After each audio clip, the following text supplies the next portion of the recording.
सभी को नमस्कार।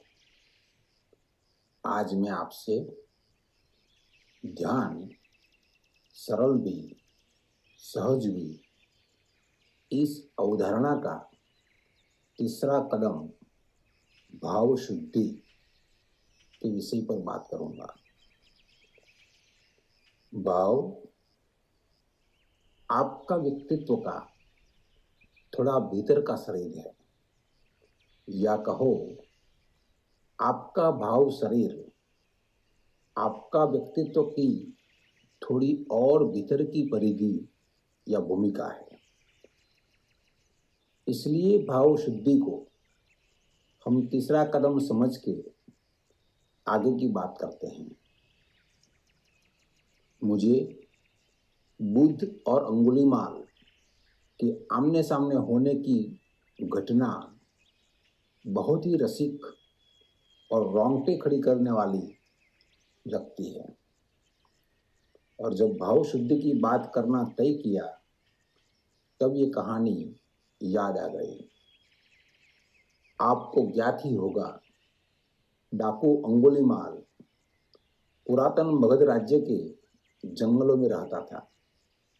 लोगों को लूटना और उनको जान से मार देना उसका काम था।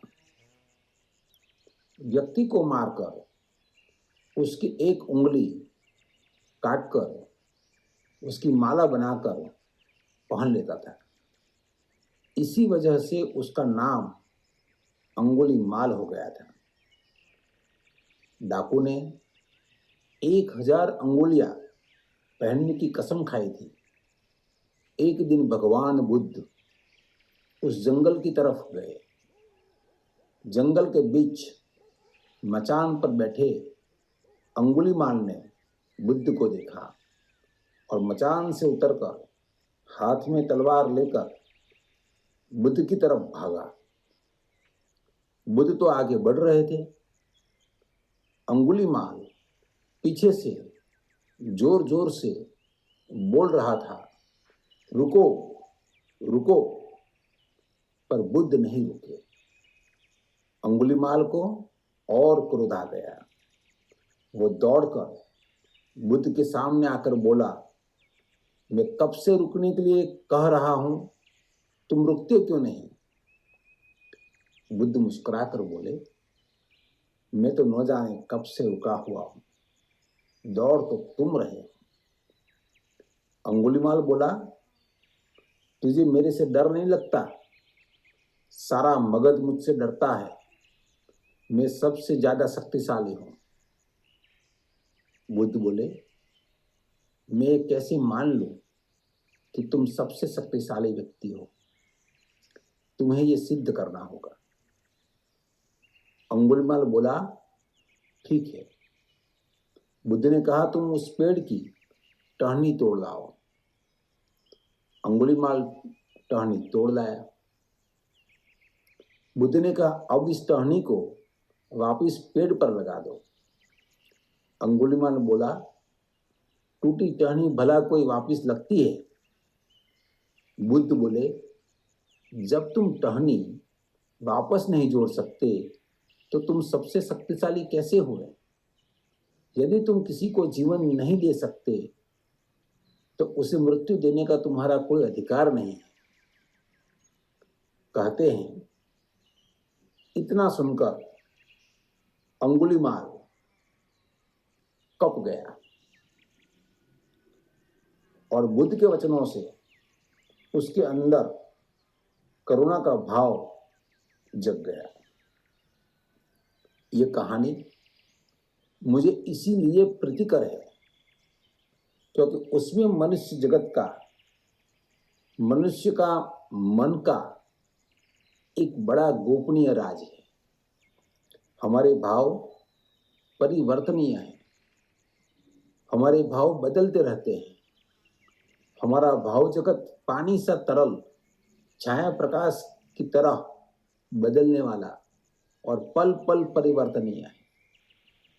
हमारा अभय भय हो जाता है, साहस कायरता हो जाता है, क्रूरता वात्सल्य में पलट जाती है। गम खुशी में बदल जाता है, क्रोध करुणा में बदल जाता है, द्रोणा प्रेम में बदल जाती है, हिंसा अहिंसा में पलट जाती है और शत्रुता मित्रतामय हो जाती है। शरीर का जागरूक होना या सोया होना अक्सर पता लगता है, विचार का सचेतन या अचेतन होना पक्का नहीं कह सकते, पर भाव का धरातल अक्सर अचेतन बेहोशी में होता है और इसीलिए भाव में जागृत होना, जागरूकता लाना, जागे रहना, बोध को बनाए रखना, भाव को शुद्ध रखना ध्यान साधना की एक बड़ी मंजिल है, सीमा का पत्थर है। साधना में शरीर और विचार दोनों से ज्यादा भाव की शुद्धि की उपयोगिता है, क्योंकि मनुष्य विचार से बहुत कम जीता है, मनुष्य भाव से ज्यादा जीता है। भाव की शुद्धि या शुद्ध भाव का प्रवर्तन कैसे हो, इस संबंध में आज हम और विचार करेंगे। भाव की जो विभिन्न दिशाएं हैं जिनके माध्यम से भाव शुद्ध हो सकता है, वे 4 भाव हैं। उनमें प्रथम मैत्री, द्वितीय करुणा, तृतीय प्रमुदिता और चौथा कृतज्ञता है। इन 4 भावों को अगर कोई व्यक्ति जीवन में साधे तो भाव शुद्धि उपलब्ध होती है। इन 4 के विपरीत जो भाव है वो अशुद्ध भाव के जन्मदाता बन जाते हैं। हम विचार करें कि हमारी भाव की परिधि किन बातों से प्रभावित होती है और संचालित होती है। अशुद्ध भाव वे हैं जो बाहर से प्रभावित होते हैं और शुद्ध भाव वे हैं जो आप से निकलते हैं। बाहर की हवाएं जिन्हें प्रभावित नहीं करती। शुद्ध भाव चित्त की अवस्था है, अशुद्ध भाव चित्त की विकृति है, अवस्था नहीं। अपने जीवन में यह विचार करें कि मैं जिन भावनाओं से संचालित होता हूं वे मेरे भीतर से आते हैं या दूसरे लोग मुझ में पैदा करते हैं। पहला सूत्र है मैत्री। मैत्री साधनी होगी, क्योंकि मैत्री का जो चालक बल हमारे भीतर है, जीवन उसके विकसित होने के बहुत कम मौके देता है। वह विकसित नहीं हो पाता, अविकसित ही पड़ा रहता है। वह बीज की तरह हमारे मनोभूमि में पड़ा रहता है, क्योंकि हमारे बने रहने में उसकी अनिवार्य जरूरत पड़ती नहीं, लेकिन अंतस में गति करने के लिए उसकी अनिवार्यतः जरूरत पड़ेगी। मैत्री का भाव सतत करना होगा और आपके भीतर उस मैत्री के चालक बल को निरंतर सचेष्ट करना होगा और सक्रिय करना होगा। 24 घंटे में यह नियमित स्मरण रखें कि 1-2 काम ऐसे जरूर करें जिनके बदले में आपको कुछ भी नहीं देना है, आपको कुछ भी नहीं चाहिए। द्रोणा जाहिर करने के जितने मौके खो सके उतना शुभ है और मैत्री जाहिर करने के जितने मौके पकड़ सके उतना शुभ है। दूसरा सूत्र है करुणा। करुणा मैत्री का ही एक रूप है। उसे अलग इसलिए कह रहे हैं कि उसमें कुछ अलग भाव भी है। मैत्री अक्सर व्यक्ति को व्यक्ति से जोड़ता है।